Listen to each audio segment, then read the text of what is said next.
Assalamualaikum warahmatullahi wabarakatuh. Ayyuhal hadirun sidang Jumat rahimakumullah. Marilah kita senantiasa meningkatkan ketakwaan kita kepada Allah, menunaikan segala yang difardukan oleh Allah dan Rasulnya, seraya berusaha menunaikan segala ibadah-ibadah sunnah. Kita tinggalkan segala yang diharamkan oleh Allah dan Rasulnya, dan kita berusaha menyempurnakannya dengan meninggalkan segala yang makruh dan syubhat. Ketakwaan kita akan sempurna menurut Syekh Abdul Qadir Al-Jilani dalam kitab Nasaih Al-Jilani apabila kita melengkapi dengan syarat takwa yang ketiga, yakni menerima segala ketentuan takdir dari Allah Subhanahu wa taala. Manakala orang taat kepada Allah dengan menunaikan segala perintahnya, meninggalkan segala larangan-larangan Allah, dan menerima segala ketentuan takdir yang Allah tetapkan untuk kita, maka pada saat itulah ketakwaan kita akan terus meningkat di sisi Allah Subhanahu wa taala.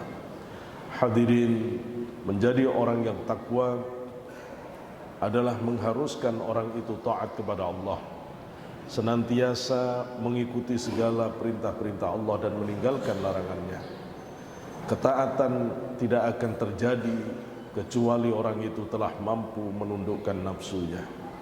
Faktor yang paling destruktif di dalam diri manusia adalah nafsu. Hal yang membuat manusia enggan untuk taat kepada Allah adalah nafsu. Hal yang membuat manusia terseret dalam lembah nista penuh dosa adalah nafsu. Maka nafsu adalah titik nadir dari manusia, yang apabila manusia tidak mampu mengendalikannya, dia akan berada di derajat yang lebih hina daripada hewan sekalipun. Nafsu adalah musuh yang paling musuh dari semua musuh manusia, sehingga Rasulullah mengingatkan di dalam hadis beliau, "Ada aduwika nafsuka allati baina jambaika." Musuh dari musuhmu bukan orang kafir, musuh dari musuhmu bukan orang munafik, musuh dari musuhmu bukan sesama muslim yang benci, tetapi musuh dari musuhmu adalah dirimu sendiri, nafsumu yang berada di antara dua lempeng tubuhmu, yakni nafsu perut, nafsu syahwat. Maka itulah sesungguhnya yang bisa menjerumuskan orang kepada lembah nista. Allah sendiri di dalam surat Yusuf juga sudah menggambarkan bahwa nafsu pada watak awalnya dia selalu mengarah kepada keburukan. Melalui kisah Nabiullah Yusuf, Allah menceritakan, "Wa ma a'udzu billahi minasyaitonir rajim, wa ma ubarri'u nafsi, innan nafsa la'ammaratun bisu' illa ma rahima rabbi." Aku tidak pernah membiarkan hasrat keinginan nafsuku bergerak, kecuali selalu dalam kontrol yang sangat ketat melalui nalar yang rasional. Kenapa? Karena Nabi Yusuf menjelaskan nafsu tidak akan memiliki tendensi kecenderungan kecuali keburukan. Nafsu senantiasa mengarah kepada keburukan.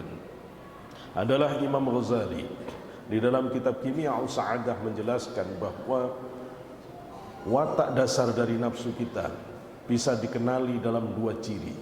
Yang pertama adalah ciri kebinatangan jinak yang disebut dengan sifat bahamiyah, yang kita lebih mengenalnya sebagai nafsu syahwat. Hasrat keinginan. Kita diberi oleh Allah kodrat hasrat keinginan yang rakus, tamak, korup, tidak tahu batas. Imam Ghazali menegaskan ini di dalam kitab Ihya. Siapapun kita, anak siapapun kita terlahir sebagai manusia yang rakus, tamak, korup, tidak tahu batas. Siapapun yang tidak pernah mendidik hasrat keinginannya, dia selamanya akan menjadi orang yang korup, tamak, rakus, tidak tahu batas. Apapun pangkatnya, apapun gelarnya, apapun jabatannya, jika orang itu tidak terlatih mengendalikan hasrat keinginannya untuk ditundukkan di dalam hukum-hukum Allah, untuk ditahan sesuai dengan aturan Quran hadis, maka dia ancaman bagi orang lain dari kerakusan, ketamakan, dan korupsinya. Kita menyaksikan ini terjadi di mana-mana. Mereka yang telah berbaju dengan dalih keulamaan kiai ternyata juga masih tamak rakus seperti babi nafsu syahwatnya. Kita menyaksikan orang-orang dengan pangkat dan gelar yang setiap hari berdasi, ternyata dia juga masih korup, tamak, rakus, meskipun sudah memiliki gaji yang berlimpah, berjuta-juta, bahkan bermiliar. Ini tidak lain, dipastikan orang ini tidak pernah mendidik nafsunya, tidak pernah belajar menahan hasrat keinginannya. Selama dia tidak mau mengendalikan diri, maka nafsu akan tetap liar. Dia akan rakus, tamak, tidak tahu batas. Nafsu yang kedua adalah nafsu binatang buas yang disebut dengan sifat sabu'iyah. Kita sering mengenalnya dengan emosi, daya marah. Apabila kita melihat penjelasan Imam Ghazali dalam kitab Ihya, bahwa kita semuanya diuji oleh Allah memiliki watak dasar dari emosi, pemarah, pendendam, bahkan bisa membunuh.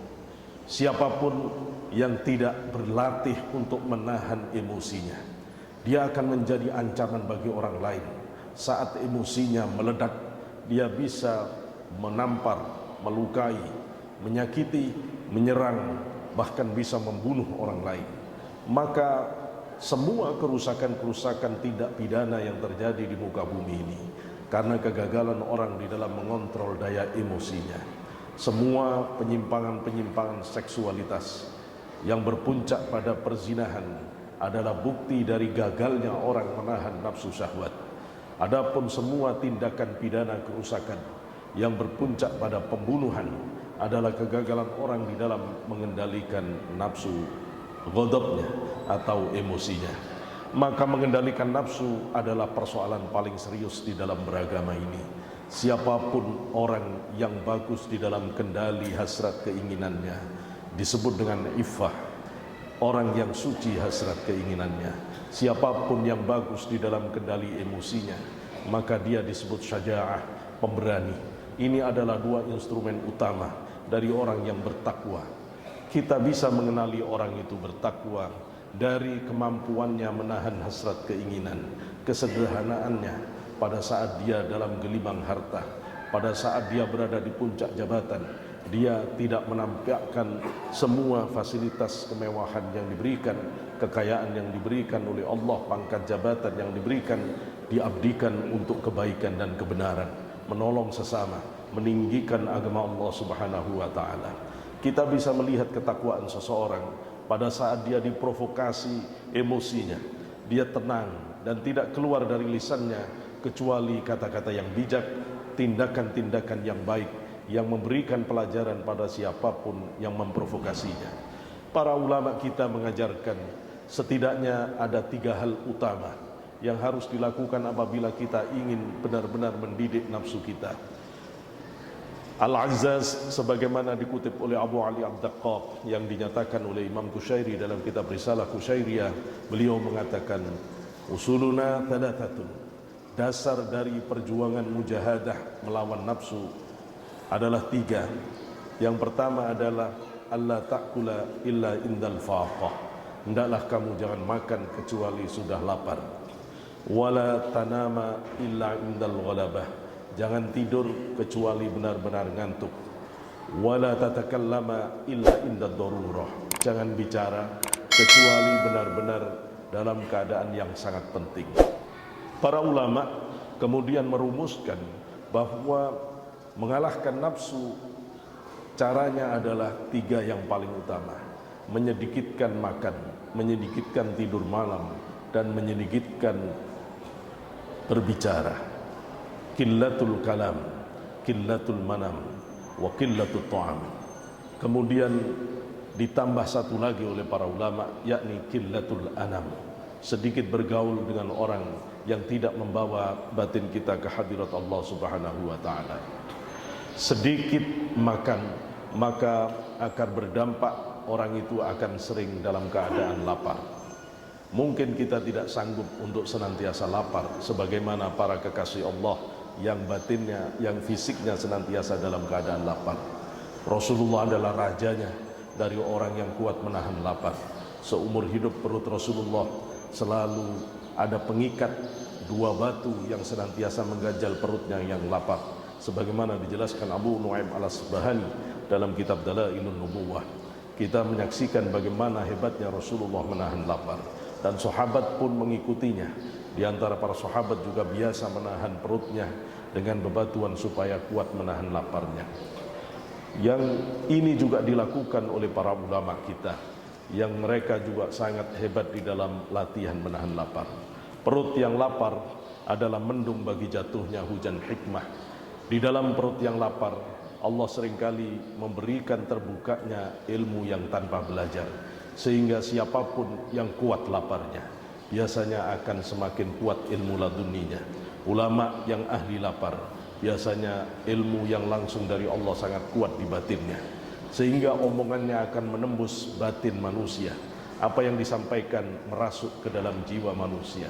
Ini disebabkan karena kuatnya lapar yang dimiliki oleh orang-orang yang dekat dengan Allah Subhanahu wa taala. Keadaan puasa adalah keadaan yang sangat istimewa dari kita. Bahkan ulama menyebut as-shaumu babu kulli ibadah. Puasa adalah pintu semua ibadah.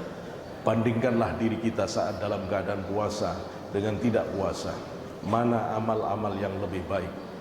Mana yang lebih taat? Apakah dalam keadaan puasa atau di luar puasa? Lihatlah masjid-masjid kita pada saat hari puasa dan pada saat tidak puasa. Mana yang lebih meriah ibadah-ibadahnya? Maka sudah dipastikan keadaan puasa membuka semua kebajikan yang mengarah kepada akhirat. Karena itulah mengarah kepada surga. Karena itulah puasa disebut sebagai pintu surga, pembuka pintu-pintu surga. Apabila orang itu berpuasa, maka segala kebaikan menjadi terbuka. Mungkin kita tidak mampu untuk senantiasa puasa, tetapi setidaknya janganlah membiasakan diri dalam keadaan kenyang. Karena biasa dalam keadaan kenyang akan mengeraskan hati. Jika kita lapar silahkan makan, tetapi jangan kenyang. Kalau terpaksa harus kenyang karena ada pekerjaan yang berat, cukuplah kenyang dalam batas yang diizinkan syariat. Jangan sampai kekenyangan. Tetapi dalam keadaan-keadaan tertentu, pilihlah untuk dalam keadaan perut yang tidak kenyang.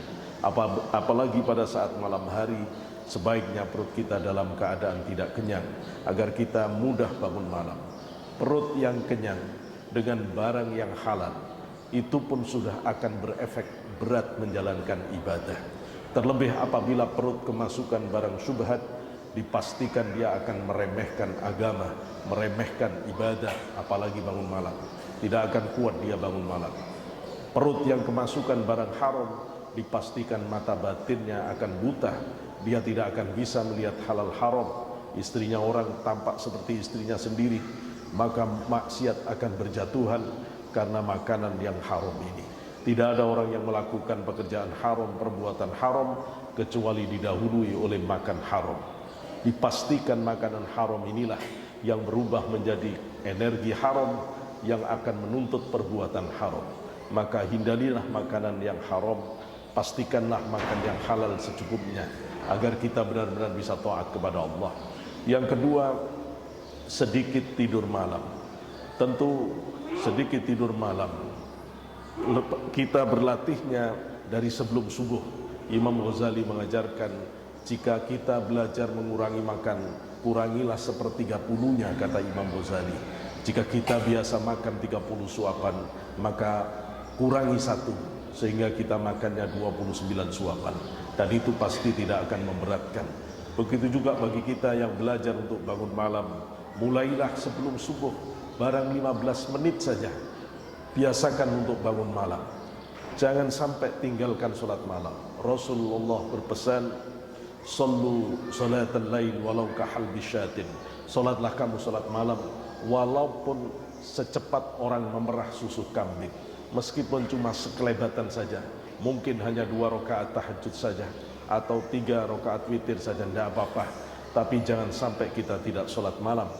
Ingatlah pesan Nabiullah, ibunya Nabiullah Sulaiman kepada Nabi Sulaiman, raja yang sangat kaya raya. Sulaiman tidak dipesani untuk belajar ilmu ekonomi. Sulaiman tidak diajari, dipesani untuk menjaga hartanya. Tetapi ibu Sulaiman pesan, jangan tinggalkan sholat malam, agar kamu tidak dibangkitkan Allah menjadi orang yang kere, miskin papa di akhirat. Orang yang akan kaya raya adalah mereka yang ahli sholat malam.